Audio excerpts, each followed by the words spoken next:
The following program is brought to you by Fanbags Cornhole, Chicago's official supplier of professional cornhole boards and bags.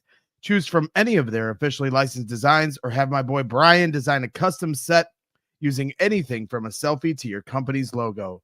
That's www.fanbagscornhole.com and use the promo code BRAGS to get 10% off your entire order. Once again, that's www.fanbagscornhole.com. Use the promo code BRAGS for 10% off. Step up your game with Fanbags Cornhole.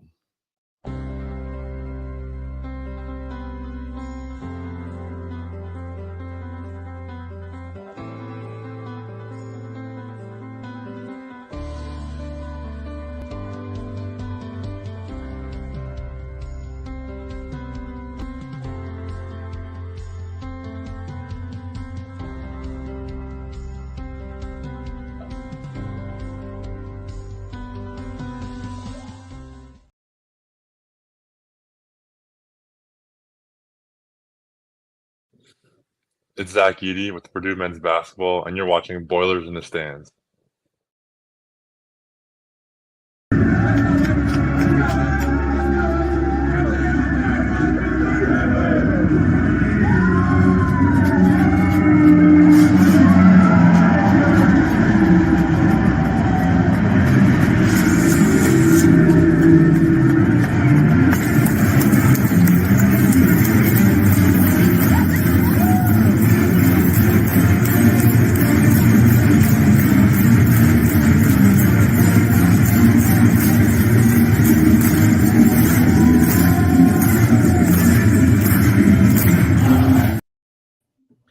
Welcome back to Boilers in the Stands. I am your host, Kraig Bowers Jr. Alongside me, as always, is our guys, Joe Jackson and Kraig Bowers.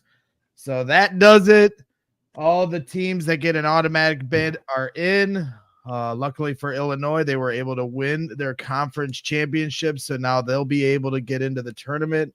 Had they not, might have been, They're on that bubble. They might have been on the bubble, but they take down the Wisconsin Badgers in a back-and-forth affair in Minneapolis, Minnesota. So the Illinois Fighting Illini are your Big Ten tournament champions, as the East region is being released right now as we get going right into the gate. So Northwestern has just been announced. Joe is going to kind of continue to trickle in some different graphics to kind of give people an eyeball, and we'll go over some stuff. But Northwestern officially is the 9 seed in the East region. They'll play in Brooklyn, New York against Florida Atlantic in the 8-9 matchup, with the right to play UConn. That's a shock. Florida Atlantic on bracket matrix was slid down to like a 10 seed most likely after losing in the conference tournament. So that one's a little shocking from the committee real early on. Yeah, that's a tough draw for Northwestern. Having to take to FAU, who had a great year last year and had a deep run in the March Madness tournament. And then if they win, would have to take on UConn. So no easy task for the Wildcats. So tough start already for Big Ten teams. So we'll just continue to get into this. I know we didn't really get into the pleasantries, didn't really get to do any kind of pleasantries before we started this thing off. But they're coming in hot and heavy. Duquesne is the 11 seed after just getting an automatic bid here a little bit ago. So, like I said, Illinois a 3 seed. Yeah, Illinois is a 3 seed, which I think looked like they were pretty close to being locked into a 3 seed, regardless of the outcome of today's game. So they are also in the East region. They'll start in Omaha, Nebraska against Morehead State, the 14 seed. So there is another Big Ten team getting their start to their journey here in the March to Madness. How you doing, Joe? I'm doing good right now. Right now, I'm just trying to time this so I can screen grab some stuff and then throw it up. and so we can get the bracket stuff up in that. But I'm excited, man. That Illinois-Wisconsin game was a lot of fun. I'm very, very excited for March Madness. These next few days going to be a lot of fun, just previewing a lot of these teams, a lot of these games, and then it's basketball. It's Thursday specifically is arguably it might be my favorite day of the entire year. Just No doubt. regardless of anything, it's just basketball all day, the whole day. So many good games. You get the upsets. You get to see some dominant teams. Just not too much more fun of a time than right now. All right. So as things start to trickle in, Iowa State is the 2 seed in the East region. And I guess this is something we're going to have to pay attention to, is who the 2 seeds are and how that shakes out for Purdue. So I'm assuming that's good though. Well, Yeah. so Iowa State is a team that we did not want to see if by chance everybody ends up in the Elite Eight. So okay, so and correct me if I'm wrong here, but because UConn was announced first in the East region, they're the number 1 overall seed. Correct. it was announced that they are the number 1 overall seed. Yep. Okay. So yeah, and you're right, Joe. Thursday is kind of like a national holiday for a lot of us. On Thursday morning, all the way till evening, I will be at Circa Sportsbook in Waukegan, Illinois. Circa Sportsbook is a partner of CHGO Sports, and we'll be doing our CHGO Bears show at 9:30 a.m. that morning before the games kick off. Then me and my guy Cody Del Mendo and Mark Carmen are going to do a little bit of a college basketball special, all live at the Circa Sportsbook in Waukegan, Illinois. And then I'm going to be hanging out there all day long, having some fun, doing some content stuff. And, if you're in the Waukegan area, or if you're trying to make the trip to a fun sports book and watch some college basketball with me, I will be there. So there you go. So the East region is the first to be announced, is completed. I have graphics up, but you might want to check our chat really quick first. Okay. Well, hold on. Let me check. No, I think I don't think it's a big deal. Yeah, they won't tell on us. So yeah, here we go. So this is all the East region. So this is the top half. You kind of, we've said UConn number 1 overall seed. They get Stetson. I know Stetson was a 16th seed that was potentially going to be ours. Shout out Stetson solely because Landon Babuziak, I think he's a sophomore, junior there. He went to my high school. So a region kid on Stetson, 16th seed. I would expect UConn to roll. FAU Northwestern, we talked about, going to be an interesting matchup. San Diego State, UAB 5-12, and Auburn, Yale in the 4-13. Auburn just won the SEC tournament by a good margin, I believe, today. Yeah, absolutely. And then we're going to also get into the bottom half of it here, where Illinois. Yep. So you have Illinois, Morehead State in the 3-14. I don't know much about Morehead State off the top of my head, but as we go through, I'll just be kind of looking at stats and throw interesting things out. We'll see what happens. But then if they do win, they'll get BYU or Duquesne. Duquesne just got the bid because of winning their conference tournament. BYU has been kind of this interesting team in the Big 12, where it's like they started out crazy hot. They have really good metrics. They lose I think they finished 10-8 in Big 12 play. They're a team that you probably don't want to play as a 6th seed, but at the same time, I don't know if they're like the scariest team. I don't know. That'll be an interesting matchup. And the 2 seed, Iowa State, is probably one that Purdue wanted to avoid. I think we can dive into that a little bit deeper, but they play South Dakota State. Then you have Washington State up at the 7. For sure. So yeah, I don't know if you wanted to elaborate, Craig or Joe, on why we wanted to avoid Iowa State. I know you mentioned that, Craig. Just a really aggressive, high pressure, high energy defensive team that can also bomb away from 3. If you watch that Houston game, they just kind of suffocated Houston that entire game. Even though, Houston is prone sometimes to go into scoring droughts, but just a suffocating, high energy, high pressure defense. So I'm all about avoiding Iowa State, and won't have to see them unless Purdue and Iowa State both end up making it to the Final Four. Actually, the national championship game. So that's one team off my list of like 4 or 5 teams I prefer to avoid in this tournament. Yeah, I'm with you there. Just the like if we're able to like pick these matchups, right? Then then I would prefer not to play this super high intensity defense, aggressive team, force turnovers, all that. That's just, I mean, they're number 2 in the country in turnover or defensive turnover percentage. So like they just forced a ton of turnovers. Number 1 defense. They overtook Houston. I was the number 1 defense in the country. Is that right? That's crazy because Houston's been like an insanely they've been like a historically good defense. Iowa State's right up there with them. So yeah, Iowa State, not a bad thing that Purdue wouldn't have to see them till the championship game if things were to break that way. So yeah, I did send you Yeah, I saw the that. private. Okay, just making sure you saw everything. But I'm assuming that Purdue will be the next region announced here. Houston just got announced. Oh, okay. They're going to So the South region. So that means Purdue's the 3 overall number 1 seed. I don't know. I don't know that they've done the actual list in any way, shape, or form to show like what the what the split was in terms of overall seeds. So Okay. I don't. Obviously, we don't have the sound on, so it's a little. Kevin Sweeney Oh wait. at CBB Central on Twitter, good follow for anybody that doesn't, has had a couple good Purdue articles this year too. He tweeted out conference tournament champions from the Big East, Big 12, Big 10, and SEC are all into the East region. I don't know if there's anything to go into that, but it's just kind of an interesting fact. Wait, say that one more time. Big East, Big 12, Big 10, and SEC tournament champions all are in the East region.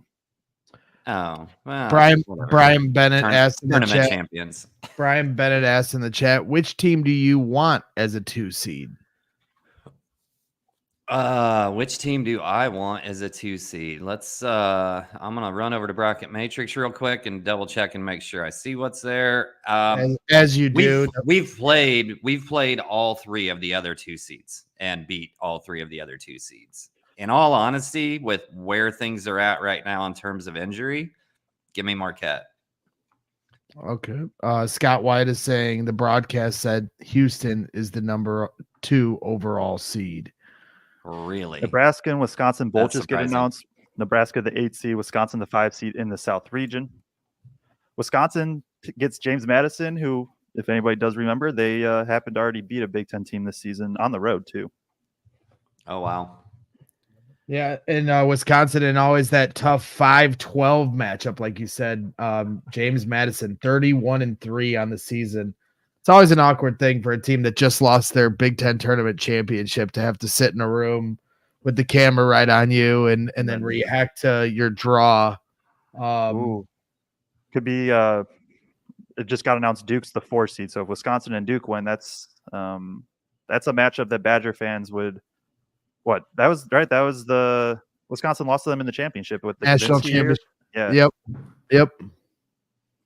So there it is. 4 Big Ten teams already announced, and we're less than even halfway through the bracket. How many Big Ten teams do you anticipate will be in the tournament? I assume 6. 6. Yeah. I assume MSU and makes it, especially with Northwestern being a 9. Drake Northwestern was the question mark. Drake Hobbs if there saying was a question mark. Kentucky will be on our. You're fine. Drake Hobbs says Kentucky will be in our bracket. We're getting to the bottom as they're revealing like some of the teams that'll play in Indianapolis on Friday. Yes.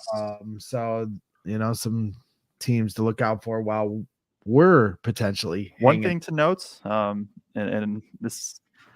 More of just Kentucky just got announced 3 seed in the South, so they will not be in Purdue's region. There we go. Another team that's even though Kentucky can't defend. We're wrong, Drake. No, I'm kidding. Fine with not getting them, just with how high level their offense can be. I don't want to worry Purdue fans too much, but also like St. Peter's is still out there, and they will be a 16 seed. Honestly, that wouldn't upset me if they played St. Peter's. I'm gonna go ahead right now and say it. Bring on the freaking Peacocks. Bring it on. I'd love for that to be it. If we're gonna talk about the elephants in the room, bring that elephant out and put it right in their face on tip off. I'd love it.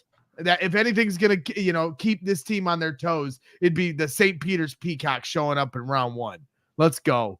Not guaranteed, but yeah, that's very very possible. Right. I'm just saying if it were to happen. But we got a question in the chat. Why does the South region have Indy in it? So the first weekend games, it's not like Midwest, East, Southwest is for the second weekend games specifically. You have like the first round is just kind of based on regionality. So like if you're a top seed, you're most like Marquette just got announced as the 2 seed in the South region. They'll play in Indianapolis. They get that Indianapolis spot because obviously Marquette's pretty close to Indianapolis there. Marquette will play Western Kentucky. That is Brandon Newman and Lutz, right? Lutz is the head coach, bringing Western Kentucky there in his first year. So shout out them. If you want to go watch Brandon Newman play, you can go to Indy. We're gonna get Tennessee again. Think so? Because who's left? Tennessee. They're not gonna bring Arizona out to Indianapolis. Yeah, we're gonna get Tennessee. Yeah. I think at this point, I'm sorry. That wouldn't be Indianapolis. That wouldn't make sense. Never mind. No, it'd be in Detroit. Detroit. Yeah. But and you know what? I like that though. Like in that potential matchup again. If anybody remembers, I mean, that game there was like 90 free throws taken between both teams.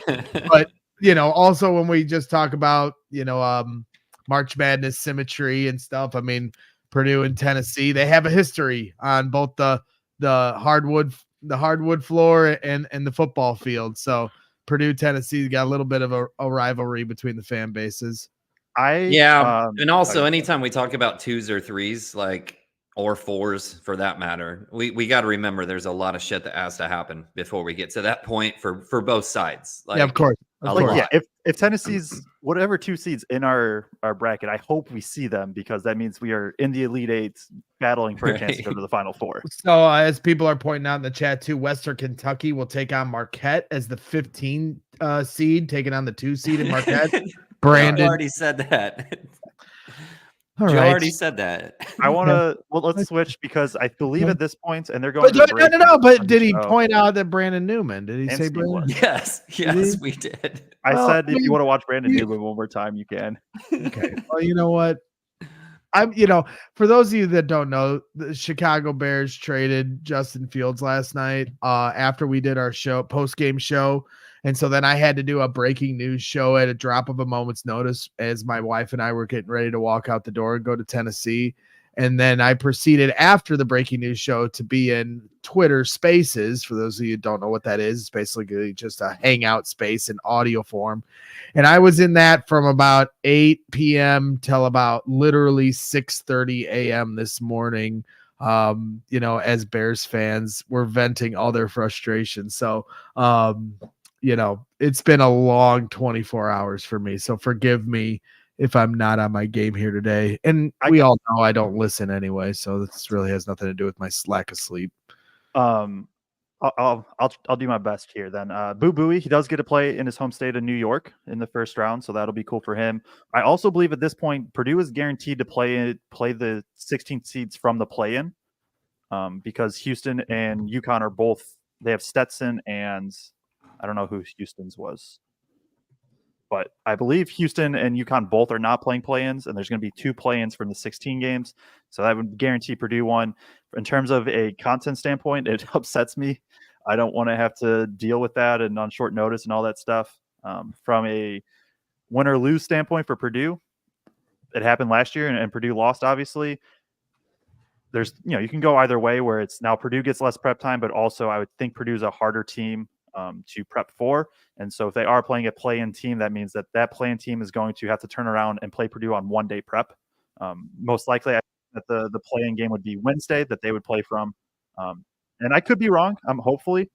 Maybe not, but I believe, right? Houston and UConn, I think both have their guaranteed 16 seeds. Yes. Probably Grambling is the team I've seen a ton be mocked to Purdue, which I'll try to. Sharon Cox in the chat saying, "I hope we get 4-seed Kansas." And a matchup with Hunter Dickinson. I have Sarah, who's a producer at CHGO Sports. She's a big Kansas fan, and she's a really diehard Kansas fan. And she was telling me the other day, she was like, I can't wait till the Kansas season is over. Hunter Dickinson is so unlikable. He's kind of ruined our team.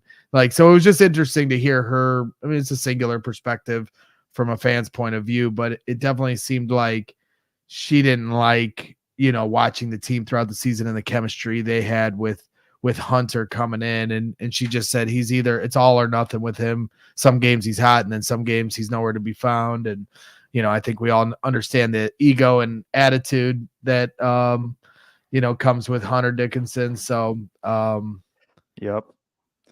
Comment from SJFCIZNS. I'm sorry, pull that back up. I apologize. If Purdue is playing a playing team, does that mean Purdue is on the Friday, Sunday schedule? They will be Friday, Sunday regardless. That is the day slated for the Indy bracket, and Purdue is going to be in the Indy parts for the. Correct me if I'm wrong. Was Fairleigh Dickinson a playing game last year? They were.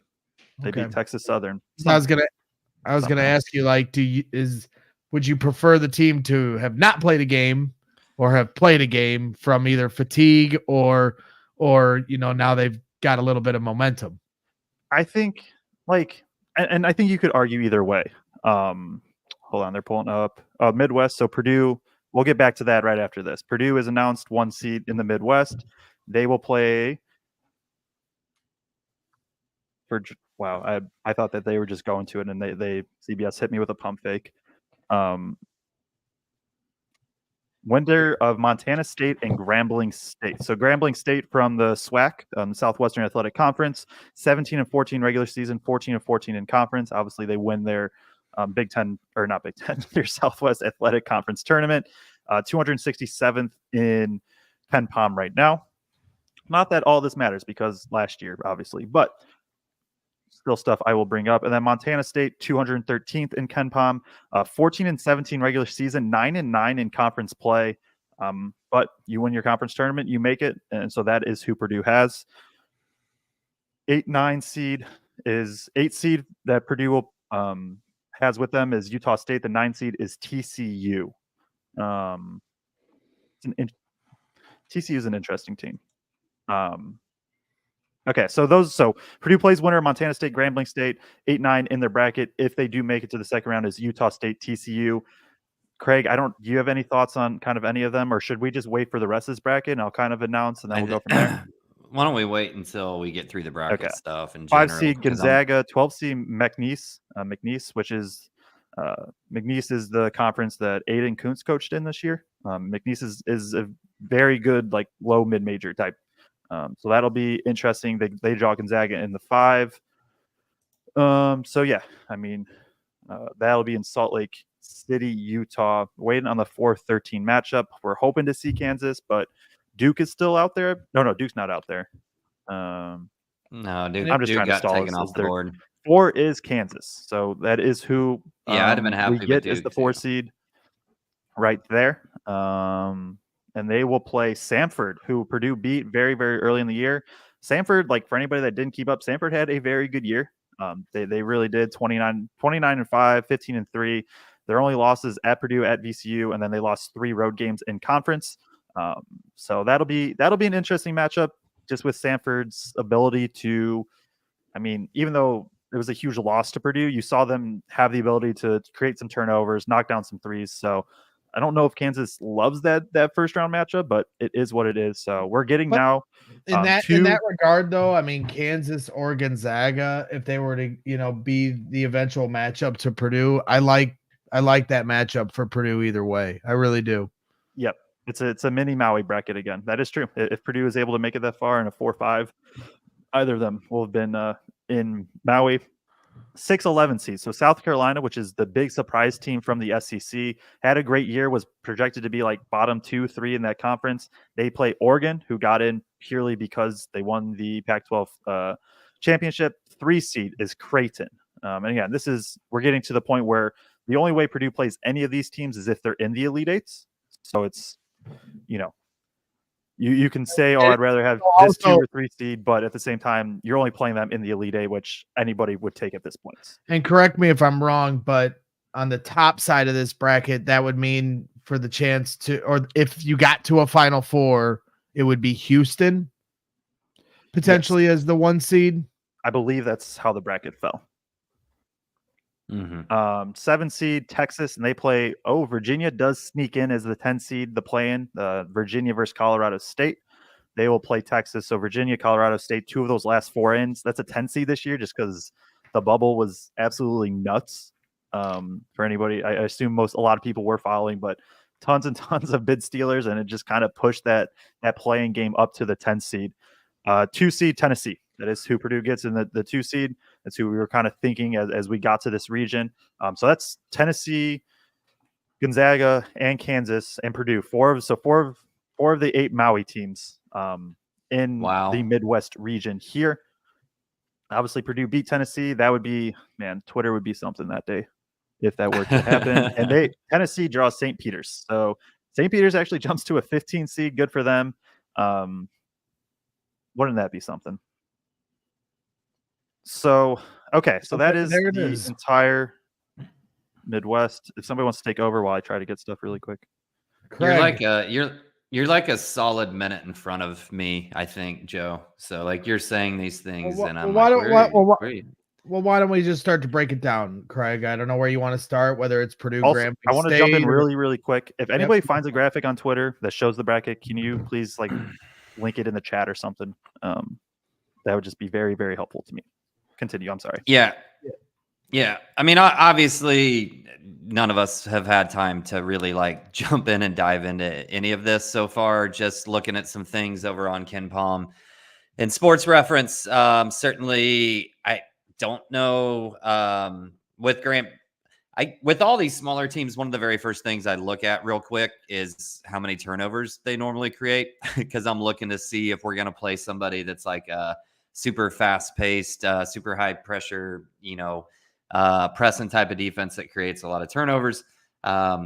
Their turnovers forced is only 12.9 a game, which is who are you talking about right now? Grambling. Okay. Yeah, which is 268th in the country.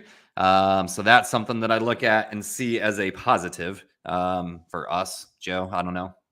Yeah, no, I would agree. And like you said, we'll dive into these teams more. It's tough.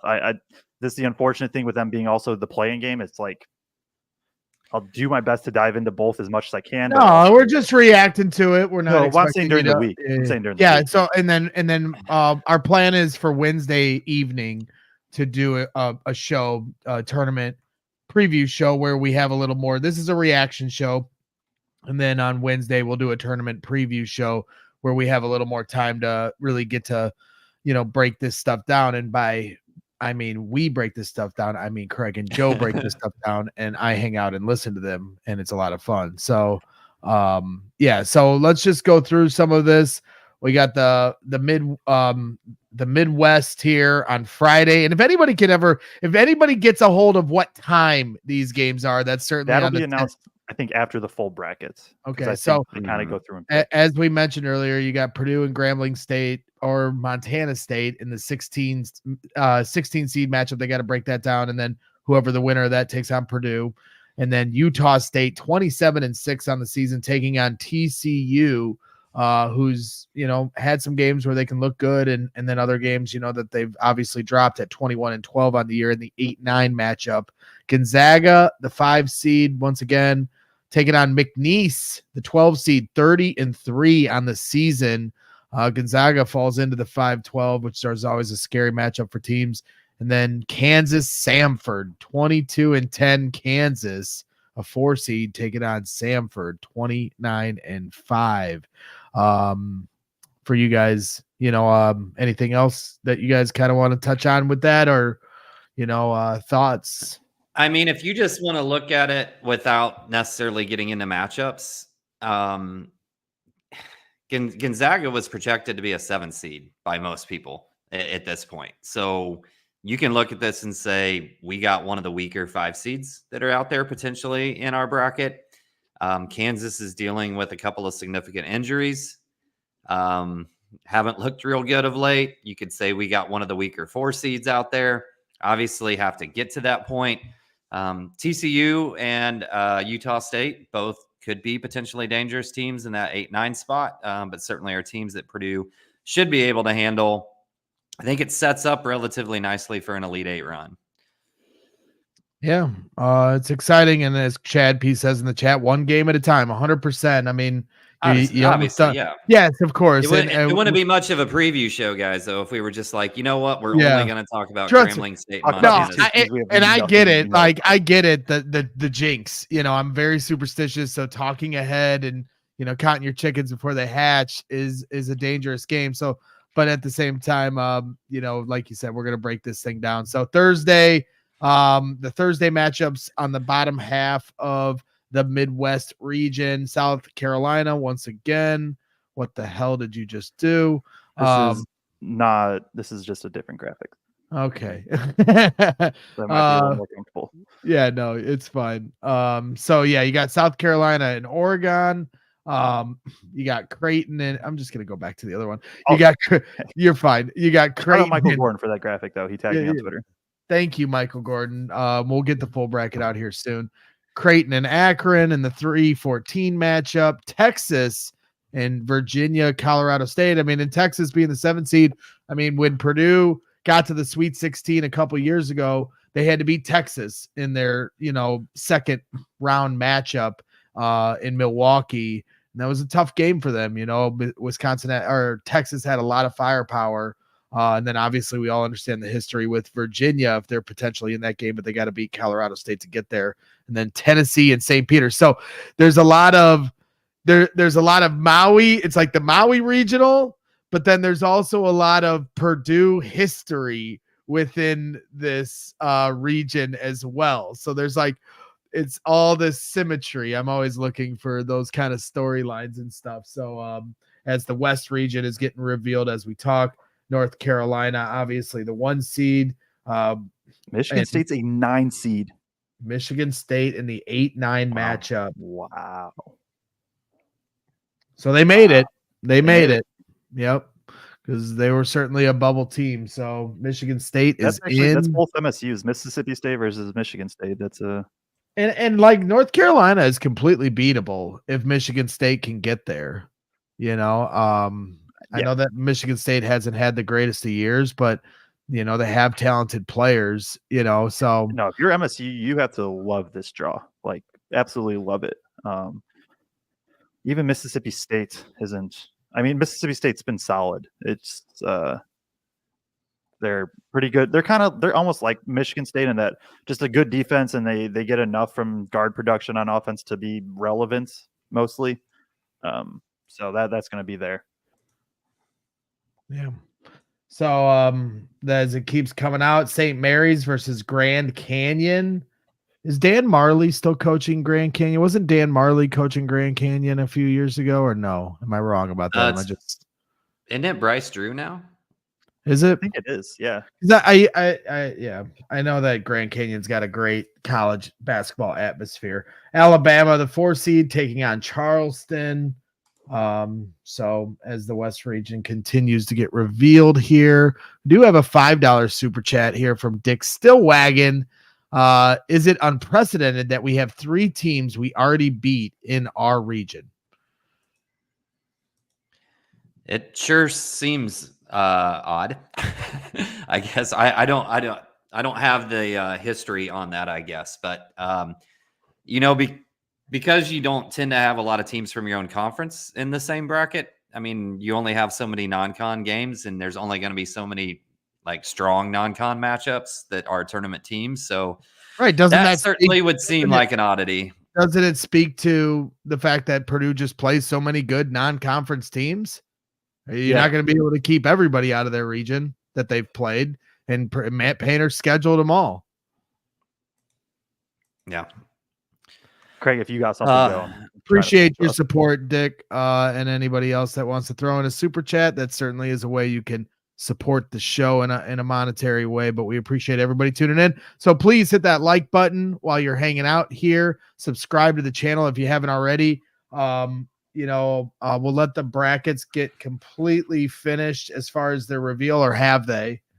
Are the 2 teams left? So Dayton's the 7, Nevada's 10. Baylor has that 3 seed in the West.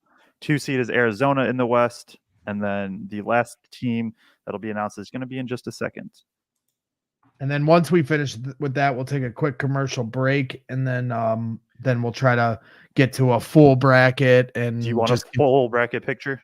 Yeah, if we can, but we'll do a commercial break and get it on the back half. And then we'll kind of Long Beach State is the 15th seed, who is, I believe, they're the team that fired their coach before, they're like, we're letting you go, but then he's still coaching, and then he went on this crazy run in the conference tournaments, and now they're playing in March Madness. But they also told him before, like, hey, you're done after this year. What am I missing? Did we miss NC State? Did I miss? They're 11. They're the 11th seed. I know they made it because like through all the Tech and then Kentucky. Okay, yeah, through all the Justin Fields chaos last night, NC State going on a 5-day run, taking down North Carolina to get into the tournament, and DJ Burns, who has become my favorite basketball player of all time. I was kind of hoping that maybe that they were going to fall into our region. I know they're hot right now, but it would have been a fun matchup to watch DJ Burns versus Zach Edey, but maybe they'll meet up in the national championship. We'll see. Yeah, well, Final Four is what it would be. Yeah, Final Four. I'll take it. That would be amazing. It would be. If I was filling out a bracket, I think I'd probably just pick it just for fun. But we appreciate everybody hanging out. But before we get into the back half of our show and react to the full bracket in its totality, let's take a quick commercial break and give a shout out to Autograph. So yeah, Autograph. We've been talking about them, for a few weeks now. We've been partnered with them, and we appreciate them working with us on this. For anybody that doesn't know, it's a cool app where you get all your sports content in one specific app. So all your Purdue coverage, whether it be our podcast or Boiler Upload or Black and Gold or Hammer and Rails, whatever. There's tons of them out there. You can find like a lot of that in one specific spot. Articles, podcasts. You interact. There's a leaderboard to shows who interacts the most and things like that. And then you can be rewarded also. They've dropped ticket packages for multiple regular season games for the Big Ten tournament. They are going to have stuff for March Madness. They have like a VIP package that's coming out for like the Elite Eight, where you get flown out and VIP, all that stuff.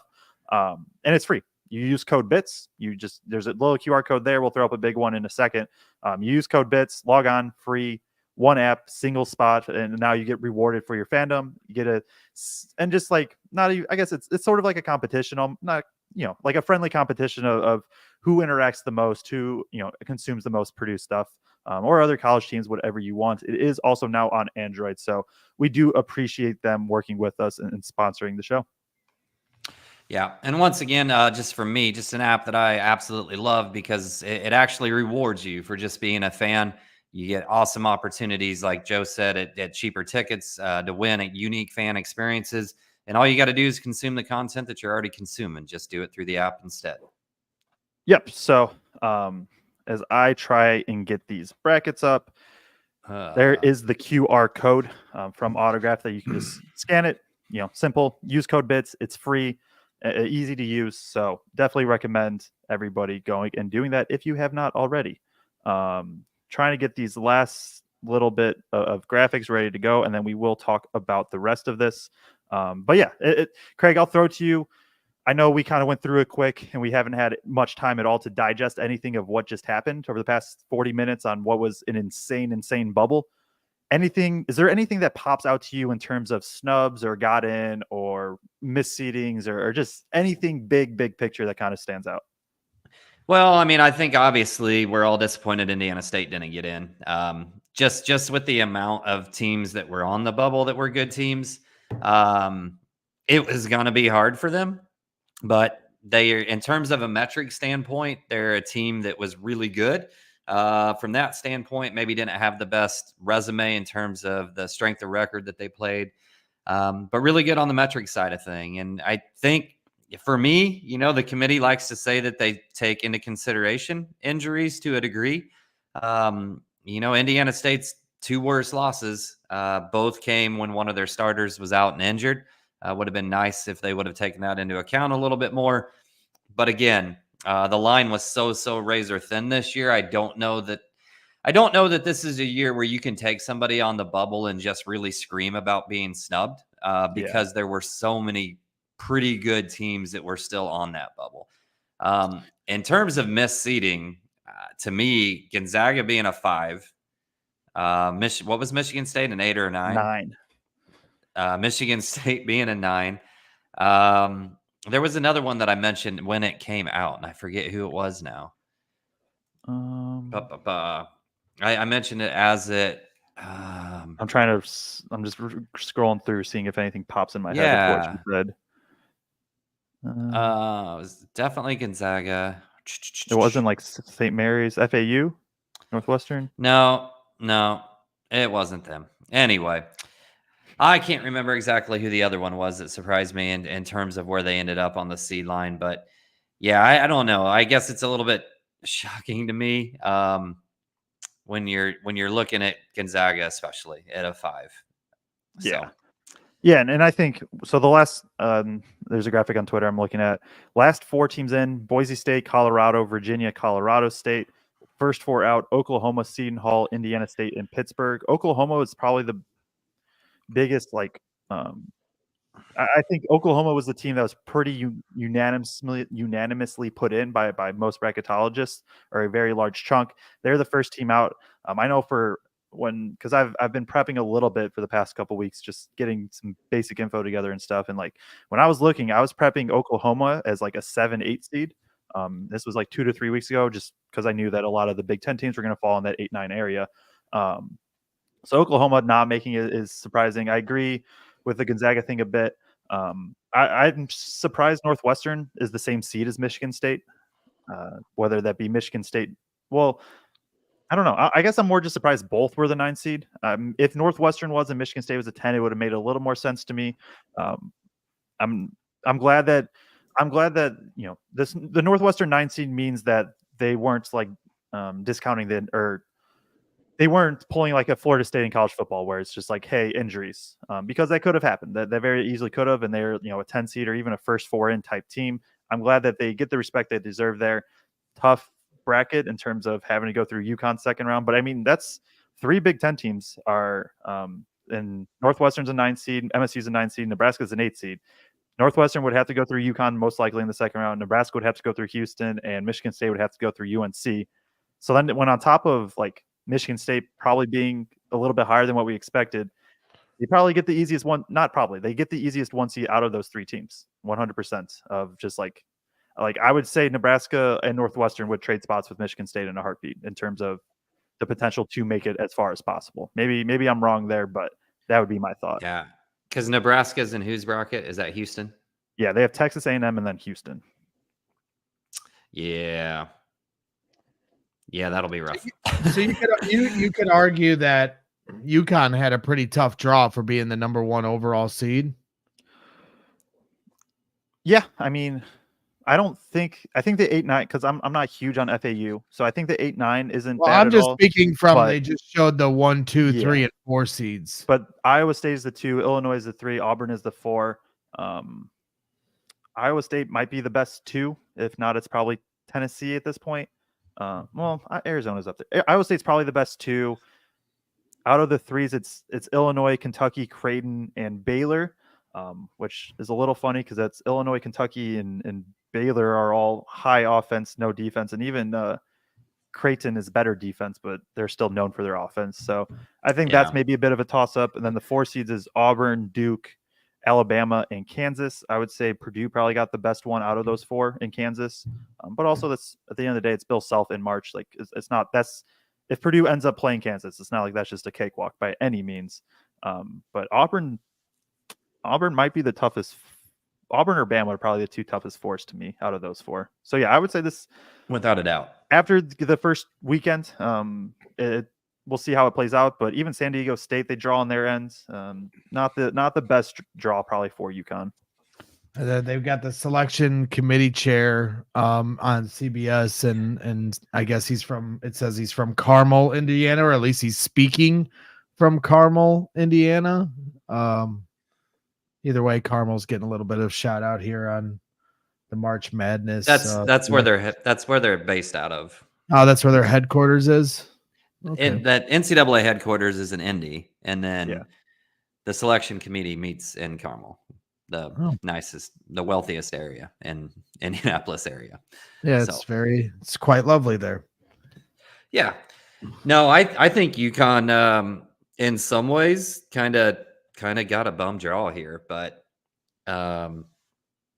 I don't know. I mean, because that Illinois game, I mean, Damask and Shannon could just go nuts and potentially beat them if they would match up in the Elite Eight. UConn could also score 120 in that game, maybe. So there's that. Illinois hasn't been able to stop dominant 7-foot centers. UConn has Klingon. So I'm betting they would rather see that Illinois matchup than the Iowa State matchup of those two if they make it that far. Yeah, I think I would agree. And well, I'll dive in deeper. I think I don't hate the Illinois draw for themselves. The Iowa State one, if they do get that far, will be interesting. But they do have to make it out of the first round or first weekend to get there. Yeah, I don't know. It'll be interesting. Like, because coming into this, before like all the bracket comes out, like UConn is just, and I know it's the easy pick, but UConn was my pick to win it all. Like, they're not like just purely who I think is the best basketball team right now. It's UConn in the country. That doesn't mean that I don't think Purdue can't beat them or anything like that. But to me, UConn's the best team. Maybe I wouldn't pick them after this little bit of a draw, but it's still, I know it's just going to be hard for me to pick against them. They're just they do everything you want. Like, okay, that's great. You're fired. I was just getting ready to say I need to step out for just a second. Then there were two. What? You know, I said, and then there were two, and that's a shame because we really like Joe, but if he's gonna say things like that on the show, he is going to get fired, and so we're gonna bring him back once he gets out of timeout. And but he's in timeout right now for suggesting anyone but Purdue is the best team, in this, bracket. So I apologize to everyone. I know we like Joe. Maybe he's got a board if he wants to make up for it and do some X's and O's to break down what he just said was so stupid, because typically what he says is very smart. So I don't know if that was, just like, a brain fart or what happened there, if you might have had a stroke, but we're going to give you an opportunity to make up for what you just said here on the air on Boilers in the Stand. So go ahead.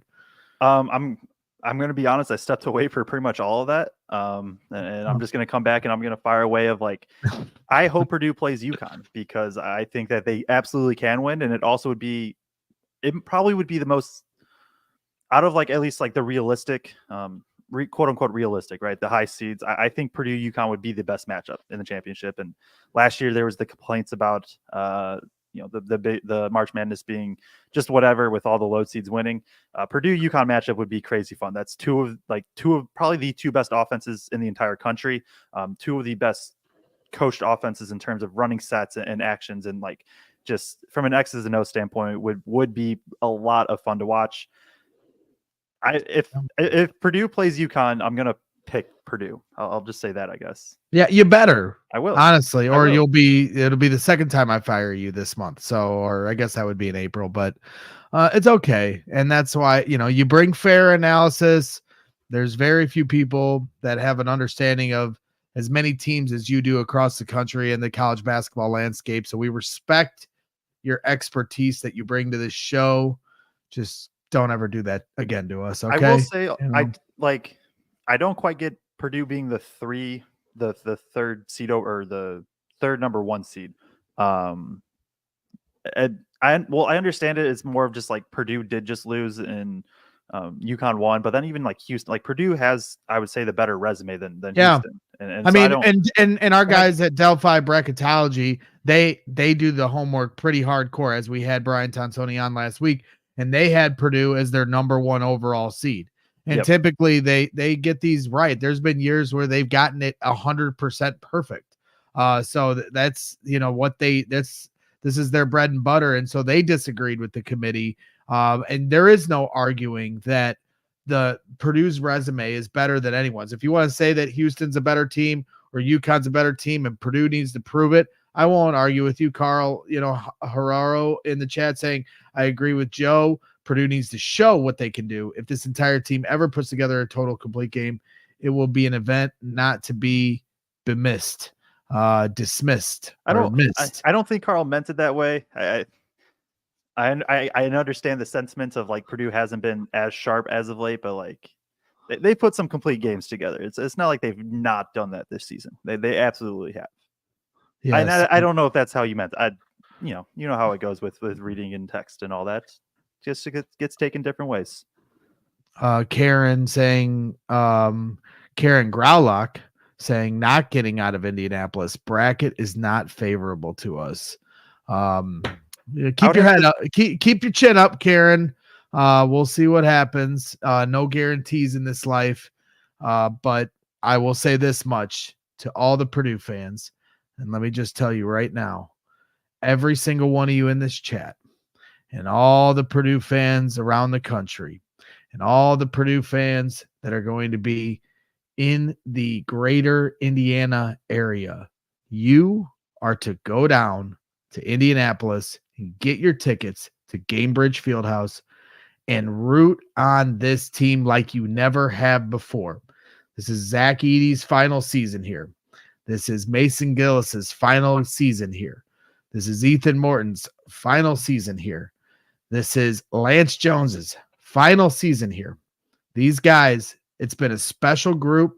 They deserve every inch of our fandom to show up in those stands. Some people are like, I like to watch it better at home. No, this is our time to take over Indianapolis and make it a home game both Friday and potentially Sunday, as long as they take care of business on Friday, and pack Gamebridge Fieldhouse and give this team the love and support that they deserve. They're a great group. They've been a special team for the last 4 years, the winningest senior class, in Purdue history. They've done a lot of great accomplishments. They got some bigger fish to fry here in NCAA tournament. We understand what's at stake, but everybody, I want you to come down to Indianapolis. We're going to try to do our best to have a meetup, for the tournament. And if anybody gets any kind of update on the times, Drake Hobbs is asking that as well. Please effort the time. Somebody in the chat, if you find out about the times, please let me know. But you're right, Chad P. It says, whose house? It's our house. Let's go. Gamebridge Fieldhouse on Friday. We were there earlier this year when they took on Arizona, and it was one of the best games I've seen in person in a long time. I mean, it was two heavyweight, teams throwing body blows at each other. So Dick Stillwagon saying pack Gamebridge and take over St. Elmo's. Yeah, we could. Yeah, if we bum rush St. Elmo's and take all their food, but at the same time, maybe we'll go somewhere a little cheaper. Although I do love St. Elmo's. I'm not saying I don't, but I was just there a couple weeks ago for the combine and they cleaned me out. But yes, Derek Lucic saying intensity. And that's right. I mean, because no matter what, and I'm going to put out in-depth scouting reports. I'm going to have videos. We as a group, I know, are going to break it down and do shows on the 16th seed that Purdue plays. None of that's going to matter for any Purdue fan until the game is done. And not that, this as a fan, as being selfish, is just like, I just want Purdue. I've said this earlier. Like, that is going to be that probably is the most watched 1/16 matchup this season. It just will be. I want everybody that watches that game to turn it off in 5 minutes, because it's just like, yep, Purdue's up 15, Purdue's up 20, not happening this time. And then they never have to flip back. It's never a doubt of, Purdue's going to choke or whatever. And this is like, it's one of those things. And I know, like, Greg and you guys, everybody that listens, Kraig, like, we all know that I am very much kind of this analytical, like, what's going on, and try to take emotion out of it at times to try to, like, think clear. When I think clearly, it's Purdue has beat every bad team that they played by like 40 plus. But at the same time, that's just not going to matter for this game at all. It isn't. It is all just mental. It is, you go in there, you dominate from the jump, you show the intensity, you're healthy, hopefully rested. You go in from the jump, dominate that. Don't even give it a second thought. Rest your guys for pretty much the whole second half as you move on to the second round. That's just it's got to happen. Doesn't have to happen, but like, that's all it's going to be. It really is. It's just, can you just kind of forget last year happened? Know that you're, if not the best team in the country, a top 2 team in the country, and just show it. Go out there, show it. We know that they are. You just put them away early, and then you get that off your back, and from there you carry on with the tournament. And the thing this team has shown over and over and over again is they have enough quality players and they get contributions from enough different people. And the people that are their stars are such stars that this group doesn't have to play a perfect game. Not everybody has to be rolling all at the same time against some of these teams, even some good teams. We've seen that over and over again against some of the teams in this bracket already that we may have to face again. Purdue just needs to go out and play a nice solid game those first couple of rounds, and they'll just be just fine. Obviously, as it gets deeper, we may face somebody at some point, where you need everybody on their absolute A game to go ahead and win it. But I guess what I'm saying long term is, or long story short, is we've seen this team be able to figure out ways to win even without playing a perfect game by any means. Yeah, 100%. So Joe, I know you threw in some graphics here. I don't know which ones you want to roll through while we get to round and third on this show and getting to wrap it up. We do have some highlighted chats. I guess Clark Kellogg has predicted Purdue versus UConn. It should in be the a pretty national popular championship. prediction. Well, it'll probably be a pretty popular media prediction. Probably won't be a popular fan prediction. So the Avery A is saying, agreed, Joe. Have the same boiler mentality we've had all season and take it one game at a time. Yeah, that's all it is. You go out there, you win game one, you get that off your back, and then from there you're playing. And Purdue can beat anybody in the country. I don't know if this is confirmed, but Dick Stillwagon is saying I've seen it twice in the comments. So, well, I don't that's like still that. not guaranteed, but I don't like that. I don't ever remember that being the case. I thought times were always released the day after. So, well, that pisses me off. Okay. all right. But, So you can't figure out what time you're leaving Chicago yet, Greg. I'm sorry. right. Not like you got to book a flight. Well, and I'm trying to figure out if we can do a potential announcement for a meetup too. So, but regardless. So if Friday's going to be the meetup, I would just say, it'd be nice if it was before the game, but we could potentially do it after. It's always trickier to do it after because we have coverage to do where we're, talking to the team, in the press conference, and then we do a post-game show. So ideally, we're going to want to do some kind of a meetup before the game, but I also think that's going to determine or depend on what time they play as well. So we'll just have to wait and see. Maybe they put Purdue in the night slot because it is a home court and they know that that's going to sell a lot of tickets, on a Friday evening as opposed to a Friday morning. Typically a 1:16 matchup is early a lot of times because it's an easy matchup. But as Joe said, this is going to be one of the most highly anticipated 1 versus 16 matchups in NCAA history. So it wouldn't surprise me at all to see the bracketologists put this in the evening in a primetime slot, with the home court advantage and everything that Purdue, has to face as far as exercising some demons. So it wouldn't surprise me at all to see them in the evening. I thought you had something great. Yeah, we'll see. It's a toss up. We'll just have to see what happens. In terms of graphics, kind of throw them up here.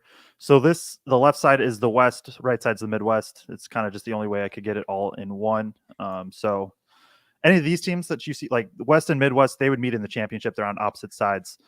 Midwest obviously is Purdue side over on the right, and we've talked a little bit about the 16th seed, but then a little bit of Utah State. I'll go through 68th in defense. Basically, they're really good defending the perimeter. They're third in defensive 3-point percentage. They are awful at defending the interior, 304th in 2-point percentage. And then it's flipped. On offense, they're really good on the interior, and they're really bad shooting from 3. So I'm just gonna keep it kind of high level from now, and we'll have more in-depth stuff later. This is also obviously Purdue even makes it that far. TCU, they for anybody that used to watch, what was it, like early or late 2000s, early 2010s basketball, they have Jameer Nelson Jr. on the team, 6'2" guard, son of Jameer Nelson, the former Magic guard. They're kind of more of a balanced team. They are a team that will force a lot of turnovers. They're going to try to really pressure the ball. They have a lot of guards that they'll play between Nelson, Anderson, Tennyson. They're not like an elite 3-point shooting team, but can knock them down. not like a terrible defense, but not like the best defense. So in terms of if that's the one that they end up with, it's going to come down to turnovers. It's going to be the simple thing. Do you guys With have TCU? anything? Yeah.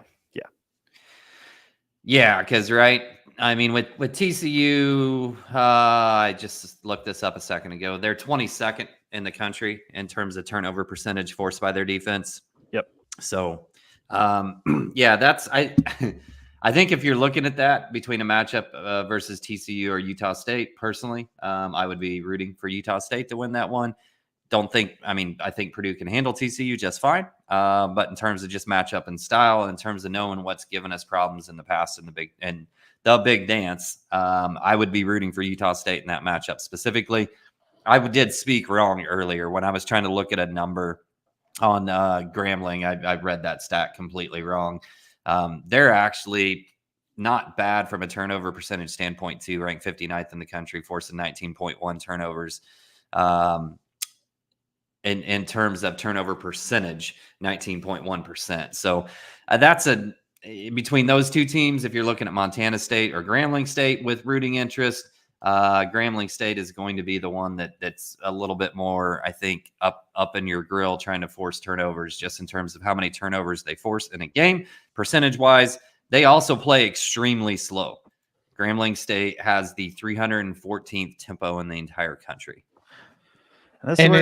Does that concern you because the last couple games pace wise for Purdue has been slow, or is that encouraging because typically Purdue is going to put some points on you and a team like that might not be able to sustain or keep up with, the firepower that Purdue has?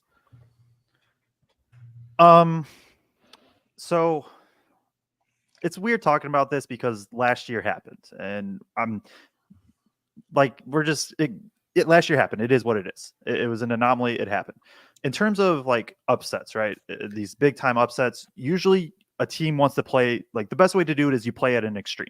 You're either going to play crazy fast and just get up shots, and specifically a lot of threes is generally going to happen, or you go the other way on the variance route and you slow the game down and you try as few possessions as possible in this game. And so that's where, a Grambling State, if they do slow it down, if we just think about it from a math standpoint, it is truly what it is. It's when you think, right, if Purdue and a team were to play 10 possessions, it is much more likely that Purdue will lose compared to when they play 70 possessions. Now, obviously, that is a big difference, but the difference between 60 and 70 possessions that's a huge difference in a basketball game. And so when you're only at 60 possessions, that means it's a little, you have more of a chance of being hot in those 60 possessions, right? Of being way above your average, knocking down more threes, knocking down more shots, or on the other end, Purdue's on a cold streak in only 60 possessions. The more possessions you add, within how you play, obviously, like, right, Purdue shouldn't run and get 95 possessions. But if Purdue gets away from their style and then it gets really slow, that just allows more possibility for this either cold streak or super hot streak to come into play. The more possessions, generally in the long run, you're going to average out to more of a true result. So that was a long-winded way of saying, like, it worries me slightly in the fact of that standpoint. In terms of matchup, like, simply Purdue should just win by 40. It is what they should do. Yeah. And also in terms of rooting, like I was rooting for FDU last year. I truly was over Texas Southern. I was rooting for FDU, and we saw all that happen. So it's, at the end of the day, for as much as I'm the analytic guy and X's knows in that, it's truly just more that first matchup's just hearts and minds. Yep. Yeah, when you look at Grambling State, like in terms of their game log for the year, they lose to Iowa State by almost 60. They lose to Dayton by 30. They lose to Florida by 40. When they've played high level teams, they've gotten just destroyed. Yeah. And then if you go, you go. No, I was just going to say, then the other thing that everybody always looks at when you're playing a team, and typically we used to look at it as, is this an advantage? But who are their biggest players, right? Yeah. And typically you used to look at that like, okay, if they don't have big guys, we're going to kill them. And then last year, Fairleigh Dickinson happened. They didn't have any of their biggest guy, I think was 6'8", and it created a lot of, or even 6'7", maybe. 6'6", I think. Yeah. And it could have even been 6'6", and they caused a lot of problems for Purdue. So from that standpoint, if you guys have the roster for them in front of you, yeah, I do. Who are their big? Yeah, go Montana ahead. State has one 6'10" dude, and then a bunch of 6'7", 6'8" dudes. They will this is based purely on depth chart, and so it could be changed from there. It looks like they'll play a 6'2" dude, 6 foot dude, and then it's 6'8", 6'7", 6'10" for the rest. So that 3 spot where Lawyer is small, even if I was gonna say Colvin, but if Colvin's in, but that could be a spot where maybe Heidi or Morden gets more minutes just because it is a bigger wing. That is for Montana State, and then for Grambling State, their tallest dude is 6'11", but he only plays 12% of the possessions, or 12 to 16% of possessions used.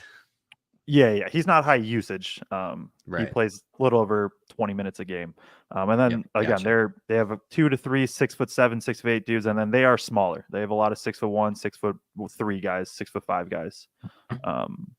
So I would say in general, to generalize, both teams have like one 6'11" dude that plays a decent bit, doesn't play 40 minutes, and then they have decent bit of wings. With Montana State having a few more than Grambling State. Yep. Steve in the chat was asking if I lost some weight, or is the lighting is good. I got this light here. I got that too. But yeah, so but I have been losing weight. So thank you. I appreciate you, Steve. I got a guy, Mind Matter Mikey. He's a physical trainer and a good friend of mine growing up. He's a bodybuilder, and he's a guy that'll get you on a macro diet specific to your needs. And I'll always shout out Mikey because he's helped me and my wife in a big way get healthy.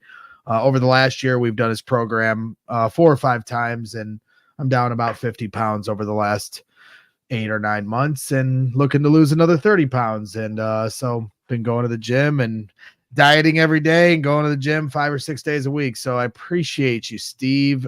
Make sure if you hit up Mind Matter Mikey, I'll try to find the website here in a minute, but he's on Facebook and Instagram, and he's got a website, and you can sign up. And if you're struggling to lose weight, there's nobody that'll help you better than my guy, Mikey. And he helps specific to your schedule and specific to your needs. So little shout out to my guy, Mikey. Want to throw this in before we transition probably back to a little bit to the Midwest. The 2 highest net ranked teams to ever not make the tournament both happened this year. Now Indiana State was 29th and missed. St. John's was 32 and missed. Just wanted to throw that in there. Okay.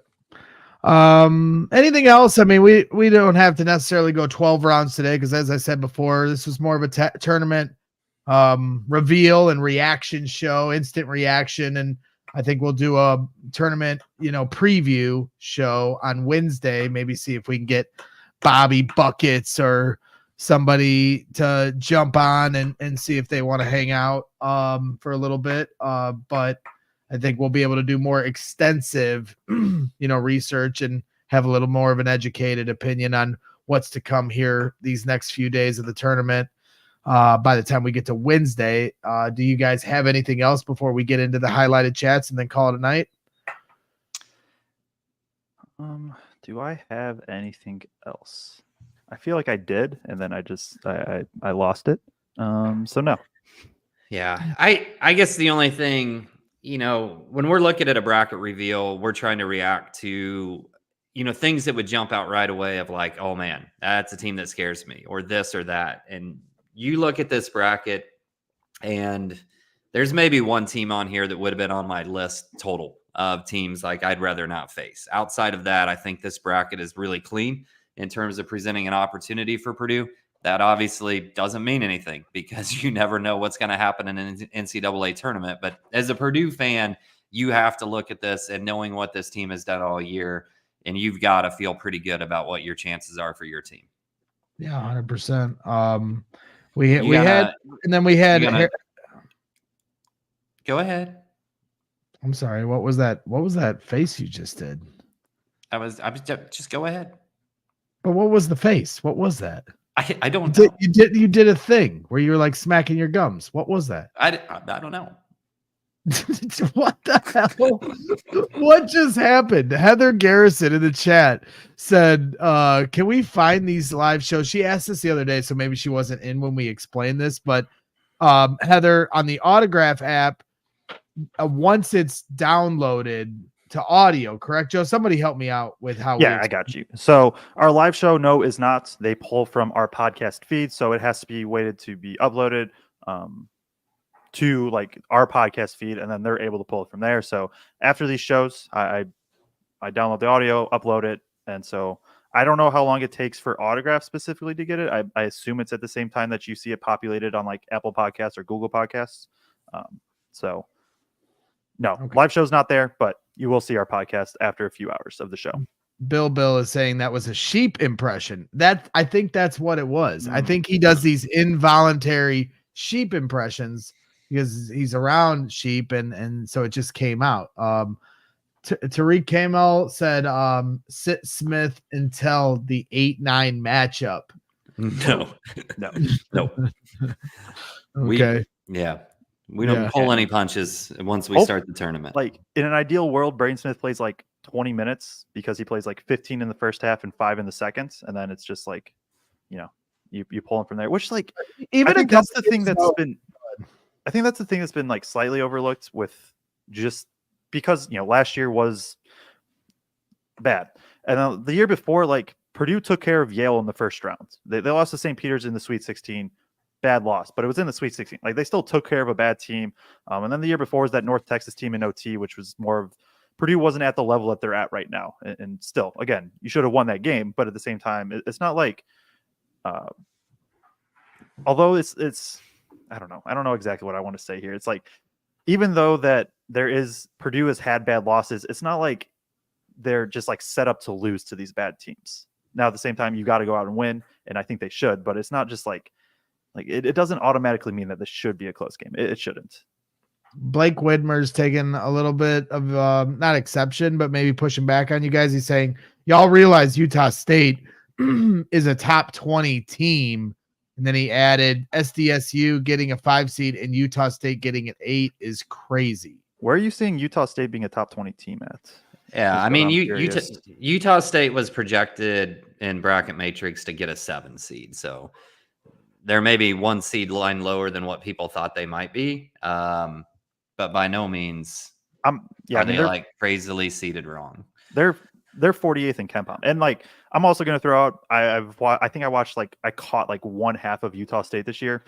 I could watch their film and be like, oh yeah, no, this will be more of an issue. This is all just based on pure high level look. And right now they're 48th in KenPom.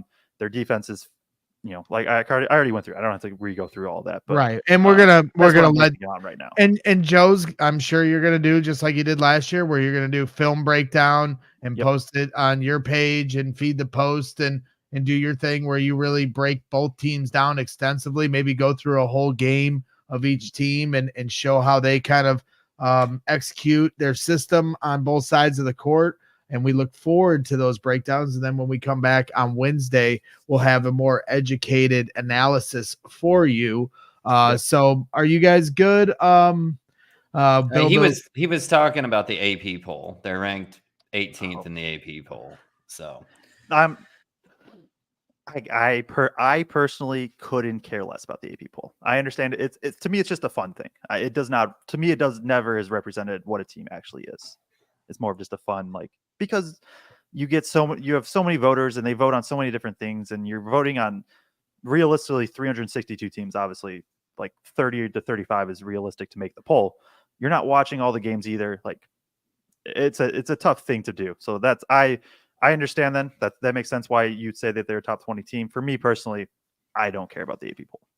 David Jenkins. Well, and I think the thing that's hard with them too is, and probably the reason that they didn't get a better seed, is because their non-conference schedule just genuinely had nobody. That's what I wanted to add about Montana State really quick. I think Montana State. Yes. Montana State, their best win in terms of KenPom was at University of California, which is 123rd in KenPom. And that's not a bad win, but it is their best win. They have played one team inside the top 120 of KenPom the entire season. That was at Washington, where they lost by 24. So they are a team that usually these when we go to Grambling State, especially, which I think Grambling State, they're in the SWAC, and the SWAC is just they just load up their non-comp. So Grambling State has played a ton of tough teams. Montana State's on the opposite end where they have played like nobody. Will it matter in the end? Who knows? But that's just what the facts are. David Jenkins here in the chat saying Lusk and Newman in Indianapolis too. You should have So said that earlier, Brax. what? I know. Wait, did you say Lusk? I did. Yes. No, I'm. It's cool that you brought. I was just making a joke. It's cool that you brought the comment up. Shout out, David. I mean, it is. I know I'm supposed to listen here on this show, and I try. I listen to half of it, so I am paying. That's and that's a legit comment to bring up because that's two former Boilers, like very recent Boilers as well. Was Lusk on the roster last year or coaching staff last year? I think it was a couple. I think it was a couple years ago now. Oh yeah, because he went to Texas A&M Corpus Christi, right? Yeah, yep, correct. And then he made the tourney there. Yeah. Lusk, he's doing good. Then Chris R is being very rude to me. He's saying Joe and Kraig, which one through 4 seed is on the biggest upset watch in your opinion. So I'm gonna go first, Chris. You don't ask my opinion, my expert analysis. And North Carolina is on upset watch for me in the second round with Michigan State. But so that's the easy one for me. I'll let you guys take the harder one and pick an upset in the first round of one of the top 4 seeds from each region. In the first round? Yes, you're not allowed to go. I went to the second round. You're not allowed to go to the second round because Chris. So you get a cheat and I get to cheat. Well, yeah, because Chris, doesn't ask the idiot. He wants the smart guys to tell us who's going to lose in the first round. Second round, totally different. Obviously, yes. I am looking really quickly here. I have 2 in my head that I don't know if I'll pick them per se, but they're just the ones that stand out to me off rip. And that is one is Samford against Kansas. I don't know if they'll have an answer for Hunter Dickinson, assuming he plays, but just what they can do shooting the ball and applying guard pressure. That is a team that seems that they could have the pieces to have an upset combined with Kansas just not being great as of late. The other one I'm looking at is probably Oakland versus Kentucky. Kentucky could legitimately win the whole thing, and it wouldn't shock me. They're also a team that's just like they just a lot of games just refuse to play defense. In Oakland, they don't. Yeah. I'm pulling up their win or their schedule right now. They don't have, I don't think, like any super big time wins, but they held close against Ohio. They almost beat Ohio State opening day. They've held it close against Illinois. They lost close on a neutral to Drake. They are a team that Kentucky should take care of, but at the same time, if Kentucky has one of those games where it's just they don't want to play any defense and then the offense doesn't click, which doesn't seem like it has, that would be the other team I'd look at. Yeah, and for me, I was going to, if I thought Kansas's matchup in the first round was favorable at all, I was going to pick that upset before I even saw a bracket. So I think that's one for me that I'm definitely going to be looking at. And then outside of that, I think Baylor's super inconsistent. I just saw them, yeah. Baylor's been super, like, they can look really, really good, or they can look really, really common. And New Mexico's a nice team out of the Mountain West. The Mountain West had a lot of good competition this year. So I would probably, those would be 2 that I would circle personally. Are you saying Baylor in the second round against New Mexico? Oh, crap. They play Colgate. Baylor Colgate. My bad. Baylor Colgate. Yeah. I was looking at the 2 lines right beside each other, but still Baylor kind of jumps out as a team that's in those 1 through 4 that's been really inconsistent. I guess the other one that would scare the heck out of me is Marquette. And I want them to win. I really like Shaka. I like a lot of dudes that play on that team in terms of what they do, but with the injuries that they're going through, maybe Newman gets on a heater and goes for 30. How cool would that be? I mean, how cool would that be? Because Purdue fans will probably show up for that game, even if it's in the opposite session of Purdue, but especially if it's in the same session where you've got that ticket and you're able to go to both games. You will have Purdue fans like going crazy for Brandon Newman and everything he went through here as a Boilermaker. I think that would be set up for a very special moment, in his home state with his former home crowd in front of him. So that would be a really cool storyline to be attached to this upcoming weekend. Yeah, I think the sessions will be kept together in terms of teams that are actually in the same regions, but not positive. But I think that's the way it'll be. But man, it would be nice. It would be nice if some Western Kentucky fans would come out and support.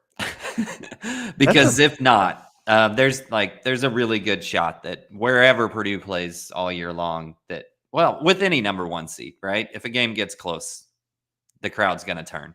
So, but I honestly don't. I mean, it's going to be really hard for these other schools to take over the stadium like they did in other arenas. Like this is going to be an all Purdue contingent, man. I just have a hard time believing that you're going to have this overbalance of where it feels like a road crowd. I just don't see that in any way, shape, or form. And that's something to call out too. I'm going to pull up the bracket if I can find it. There it is. When we look through, and this is us just nitpicking little things, but like Grambling State, Montana State, that their fandom would come more from just the other teams rooting against Purdue, right? But we expect Purdue to pack Indianapolis, as everybody should if you are able to go. So that's the case. Utah State, TCU, that's a bit of a journey to get there. A few hour plane ride, I assume, to either. Gonzaga is the 5 seed. You know, that's a long way. Kansas as a 4 seed, they would travel to Detroit if Purdue were to match up with them, I would assume. That's not like an insane drive or insane trip for them. No, and and Kansas travels well wherever they. So yeah, Kansas. So, but like what I'm more, the point is like for me, Kansas, obviously Tennessee, if that were to happen with travel, and Creighton, but really the rest, it is a long distance for pretty much everybody that Purdue could realistically play. When we're talking about what happened last year and not wanting that to happen, and Purdue going to the Final Four, like not even just ignoring what happened last year, like Purdue wanting to go to the Final Four because they absolutely can. Little things like that are just stuff. At least mentioning, I think 100% it is. I mean, you look at when they got to the Sweet 16 and Elite 8, the year they missed the Final Four by just a free throw. That was, I mean, it's legendary for the fans that were in the stands for that game. Boiler fans completely took over the Sweet 16 and Elite 8 versus Tennessee and Virginia. And I expect nothing less in Indianapolis Friday and Sunday. And if they're to get to Detroit, we saw how Purdue fans took over Michigan at Michigan during the regular season. Well, it's a similar drive and it's a bigger game. And as you get deeper into the tournament, like people were asking, are tickets still available? I guarantee tickets are still available. You're trying to pack an NBA arena with schools and you got Grambling State and Utah State and TCU coming from far. They're going to have their families there representing their teams, but outside of their families, how many fans of those teams are going to do the travel? It's not going to be a large number. So the rest of the stadium, it has the opportunity to be packed by Boiler fans. And that's what I'm saying. Like, let's create this special moment for this entire road. And I'm excited. I know Bill didn't sell his tickets. He threatened that the other day. But I know he's going to be there because he did put in one of our highlighted chats about looking forward to having a drink, at the bar that he was talking about. But I'll give it a shout out here in a minute because we have a couple super chats here. Let me get through these. Chris R is apologizing to me. He says, I'm sorry, Greg. Who's everyone's sleeper Final Four team? I'm taking NC State. And my other sleeper upset in the first round is McNeese over Gonzaga. 30 win team, right? McNeese has 30 wins. When I used to fill out the brackets and I saw 30 wins next to your name and you were playing somebody in that, depending on the matchup, I always earmark those games. Then I'd look at your 3-point shooting percentage. How did you shoot the rock? They're 7th in the country in 3-point percentage. 7th in the country. There we go, Joe. The vibes. It was vibing with McNeese. McNeese is going to take down Gonzaga. Clip it, Chris. I'm the expert. I'm the captain. We're doing this thing. I'm calling my shot here. Down goes Gonzaga. And then I'm sorry, we also have to answer who's sleeper Final Four team. Yeah, NC that wasn't even his question. NC State Final Four. DJ Burns. This dude's a truck. I love this guy. Go on a run, NC State. I believe the last team to win 5 straight, 5 in the conference tournaments was that UConn Kemba team. I believe that was the last team to do it. Yeah. And they won the championship. What counts as a sleeper? Like if I say a 4 seed, is that I think like it's got to be below a 4 seed, 5 seed. So 4 seed does not count? No. Okay. If you have one, Kraig, go. So I've got a couple. They're both in the same region because I think that region is extremely weak. Dayton is one of mine as a 7 seed, and St. Mary's is my other one as a 5 seed. Yeah, I was gonna. See where I put that? You see where I put that cutoff, Joe? So I can pick St. Mary's. I was gonna pick Bama if we were allowing 4 seeds, and they're right there too, right there. Yeah. I like the Dayton pick a lot. Nobody's coming out of the Midwest besides Purdue, so can't even look there. There you go. Got you. Actually, I'm gonna. Well, I know that they just had an injury. The sleeper. I guess I'm gonna go with Florida as the 7 seed. There'll be a team I'll definitely look out for.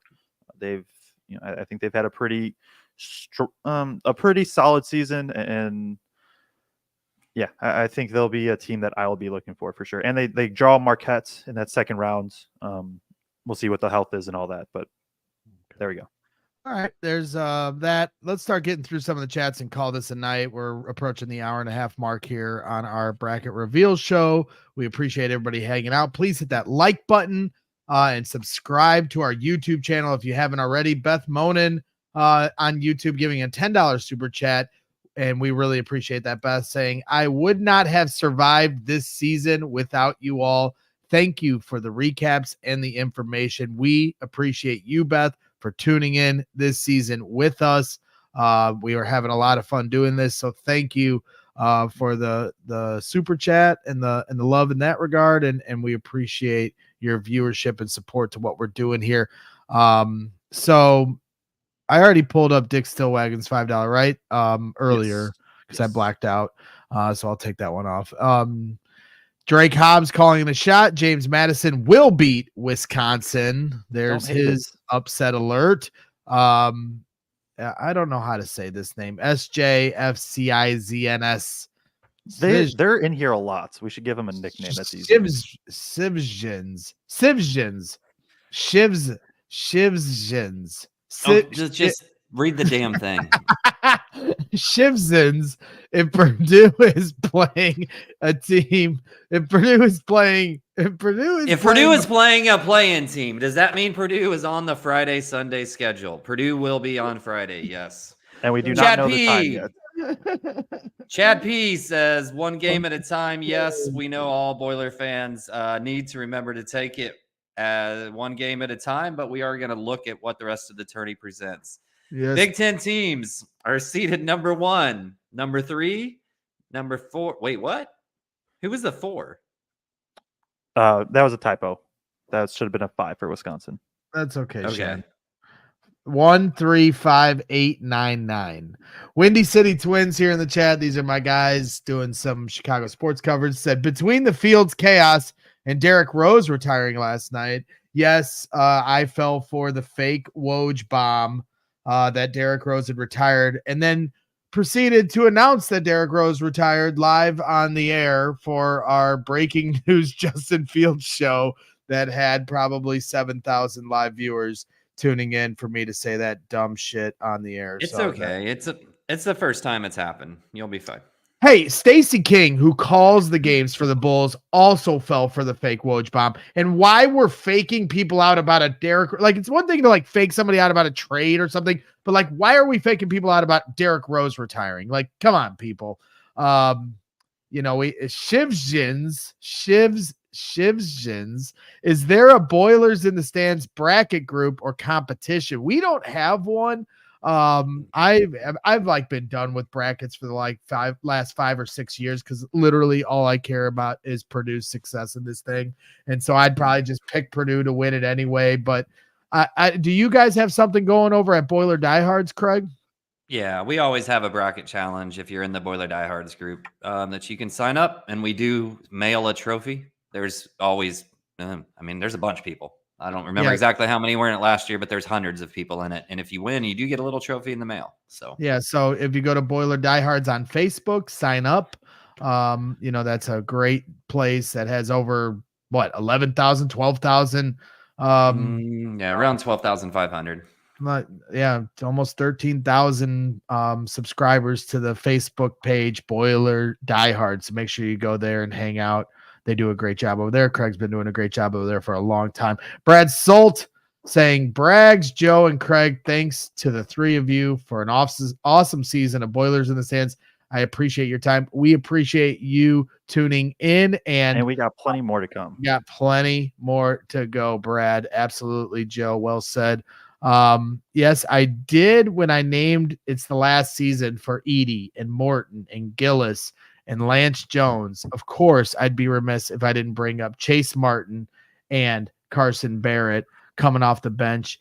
Let's hope they get some minutes here on Friday. That's my hope for them, is that they can get some minutes, because that means Purdue is taking care of business. Couple people speculating that game times are announced on Monday. I did see somebody in the chat say later tonight, so we'll just have to wait and see. Sooner the better, so we can all start making our plans. Drake Hobbs in the chat saying all of CBS is picking us in the Final Four. Can I jump in really quick on that? Yes, you can. This could be part of my just like Purdue coping in the losses and all that, but like I almost feel better if nobody was picking Purdue. And I understand that the media members for sure are very much like they understand what Purdue has done and what Purdue's capable of. So, and it's not like it doesn't actually matter, but I don't know. There's just something about it. I'd just would rather people not pick Purdue. Well, I'm pretty sure there's media availability on like Tuesday or Wednesday at Mackey. So if one of you two want to go there and just tell all the players, and specifically Braden Smith, that everyone picked them to lose, maybe that'll help. Tell Zach Edey, get something to piss him off. I'm for it. Jay Painter, Jay in the chat saying Painter needs the guys playing loose because we're going to have to handle pressure. So yeah, 100%. Got to play loose, got to play confident. Kevin passed. I can't do a bracket. Only going to focus my energy on Purdue. I'm right there with you, Kevin. I'm the exact same way. I'm so like my nerves are so bad that all I care about is Purdue, and the other games are just like, it's nice to watch without having to have pressure. So I don't even fill out a bracket. So I'm not like using my stress on teams I don't care about. So I've kind of given up on the bracket stuff over the last 5 or 6 years. Guy on Facebook says, this has to be the best chance Purdue has had in years. Am I wrong? Of course. No, this is their best shot. I mean, they were able to make a Final Four in 1980. They almost made a Final Four, obviously, when they lost to Virginia. But this is the best team they've had in a long time, and this is an opportunity they have in front of them. When you combine that with the road being in Indianapolis and Detroit, and Zach Edey, Braden Smith, this is their shot, man. They got to take advantage of it. But it could be a woman on Facebook also. Let's not assume it's a guy, Greg. Facebook user, we appreciate you. And if you jump into YouTube, you can have your name here on the screen. But if you just want to be Facebook user, that's fine. We appreciate you using this channel. Heather Garrison saying, thank you for the heads up on how to use the Autograph app. Just wanted to get credit for watching and listening. So we appreciate them. And Autograph what, Joe? And speaking of Autograph, they just posted on Twitter. They are dropping $16 per ticket for the round of 64. So nice. Use our QR code bits, sign in. And if you are going to Indianapolis, like we are all planning to be there, right? Everybody in this show, I assume is going to just be in Indianapolis, because what else is going on? $16 per ticket, free sign up, use code bits, totally free. Get a chance to win some free ticket or some cheap tickets, free to enter to win very, very cheap tickets. Yep. And so you can, if you get the tickets and you come to Indianapolis and you're from out of town, you're doing it again, Craig. And you can also stay at Joe's house. He lives in Indianapolis. Yes. So you can get $16 tickets and then free room and board at Joe's house. And one of the, the options you can have when you stay at Joe's house is that he'll do an X's and O's breakdown to put you to sleep. Just for you. Yep. Just for you. That's There it is. And speaking of that, Bill is asking, where can I watch Joe's breakdown videos? So my plan, you can follow me on Twitter at JoeJacksonCVB. I will have like filmed threads breaking down all the Big Ten opponents. Also on my YouTube, Feed the Post. Feed the Post on YouTube. I will have YouTube video breakdowns for at least every round one matchup involving a Big Ten team, and then I'll also have like and those are more previews, and then I'll also have like the recaps on Feed the Post YouTube for like every single big game involving a Big Ten team in the tournament, and then probably as there's fewer and fewer Big Ten teams, probably just expanded to a lot of the games in general. So Feed the Post on YouTube, and then my Twitter's at JoeJacksonCVB. If you follow and subscribe there, and you subscribe here on Bits, you'll catch everything that I put out this week. Okay, so we appreciate that, and it's great coverage. So make sure you are following Joe at Feed the Post and Kraig over at Boiler Diehards. He gave his 10 thoughts after the loss, yesterday to Wisconsin, and he's always dropping knowledge in there for people when he's not giving all his heart and soul into what we're doing here. So Tariq Kamel, Tariq. If you ever want to put your exact enunciation, well, no, I mean, he tunes into our show. Yep. If you ever want to put your correct enunciation, if I'm butchering your name in any way, shape, or form, just put it in the chat, and I'll try to get your enunciation 100% correct. But I appreciate you tuning into every show. It means a lot to us. He says Bitcoin probably owns a Western Kentucky Newman jersey. Yes, we know Bitcoin certainly loves him some Brandon Newman. So I expect Bitcoin to be in Indianapolis to support Brandon Newman, here this upcoming week. And maybe he'll reveal himself a Bitcoin reveal here next week. And then Bill finishes it off with the last comment. Still can't wait to order a Guinness at the Alley Cat in Broad Ripple. And that very well could be our meetup spot. We'll make it official on Wednesday night when we do our little, bracket or March Madness preview show, an official preview show where we'll go a little more in depth once Joe's broke down the tape and Craig's kind of looked through his end of things on the analysis end, and we'll see if somebody wants to jump on, whether it's Bobby or David Jenkins or somebody outside of that realm. We'll see what's going on with those guys, but make sure you tune in. But we appreciate and then Hammer Down Huddle is saying Tice, I always say Tice, is actually pronounced Tease because he's always Christopher Tease. I always say Tice. So I appreciate that because, I don't know, and I'm an idiot, and I'm going to pronounce it bad. So we appreciate that. Hit that like button once again. That's going to be it here tonight on Boilers in the Stands. We're all going to get to our dinners and our families. We appreciate everybody tuning in once again. So we will see you here this week. Big week, brackets out, Purdue versus the entire world. Let's go. Purdue versus everybody. We're here at Boilers in the Stands to take care of you all March long. So hang out with us, and we'll see you here later this week on Wednesday night. For Joe Jackson, Kraig Bowers, I'm Greg Braggs Jr., and always Boiler up.